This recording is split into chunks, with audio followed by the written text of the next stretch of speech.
Donald Soloseng, 25 years of age. Shepo Fisachi, 43 years of age.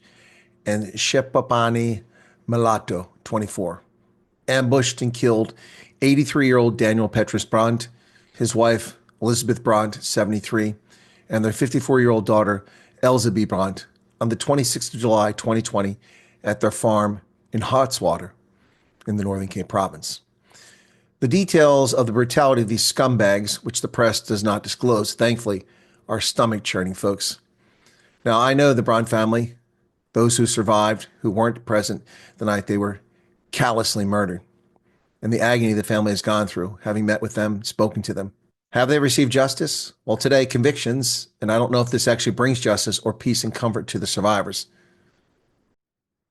These three were convicted in the Northern Cape High Court on 3 counts of murder, 3 of defeating the ends of justice and robbery with aggravated circumstances, and the 4th person accused was acquitted. Folks, it's been 4.5 years since they so callously stole the lives of 3 innocent South Africans.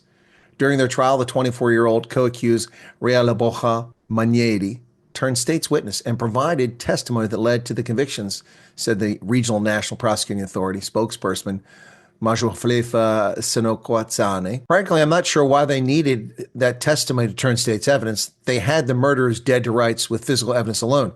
Why did they let this other murderer off walking the streets? And a 5th person was acquitted as well. Soloseng, Visachi, and Milato were each sentenced to 25 years imprisonment for each count of murder. That's 75 years. 15 years each for robbery. That's 90 years with aggravating circumstances, and 5 years each for defeating the ends of justice. That's 90 years they should serve in prison. However, the court ordered the sentences to run concurrently. So under South Africa's perverted means of justice, that means that in total, they will serve 40 years for their brutal attack, abduction, and murder of the 3 Brandt family members. However, since they were not given life sentences, they're eligible to apply for parole after serving 2/3 of their time, which means they can apply for release after just 15 years. Now, folks, this is sick. It's twisted. It is not justice. It is a perversion of justice, like the racist thugs who 3 decades ago bludgeoned Amy Beale to death in the Cape Flats simply because she was blonde and blue-eyed, only to be set loose by the corrupt Truth and Reconciliation Commission after only a handful of years in prison for the brutal, callous murder of an innocent graduate student. Life is cheap in South Africa, and it's cheap because the ruling elites do not suffer the consequences of their failed policies. Only ordinary people suffer the misery which those elites facilitate. Soloseng received an additional 2-year sentence for escaping from lawful detention. Kamoho Motso Sylvia Mapula was acquitted. AfriForum spokesperson for community safety, Jacques Brudrick, welcomed both the convictions and the sentences. He said they were grateful that those who had committed this heinous crime had been brought to book. And he said, "We sincerely hope that this can help the remaining family members of the victims to find peace and solace. It's a terrible thing that happened. Unfortunately, this incident once again highlights the very seriousness of farmer attacks and farm murders in South Africa." I will add to what Jacques Brudrick from AfriForum had to say. I say it also highlights the joke that is the judicial system in South Africa. These vile, repulsive slime can actually get out of jail after 15 years. And what of Daniel, Elizabeth, and Elzeby Brandt? They've not felt the sun kiss their skin in nearly 5 years, and they'll never take another breath.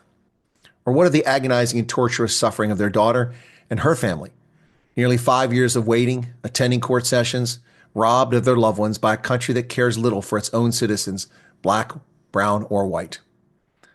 So long as the blue light escorts, the fawning captured media sing their praises, and decrepit universities confer fake degrees on them, they enjoy their Breitling watches, BMWs, Patron, and caviar, and can give 2 shakes of a lamb's tail about the welfare of the 63 million other people. Something's very wrong with South Africa. And it's not the average everyday South African, not by a long shot. Rather, folks, it is the corrupt fat cats in government and big business who sing the praises of the Rainbow Nation as the country collapses before our very eyes. South Africans of all backgrounds need to step forward and say, genoeg is genoeg. Enough is enough.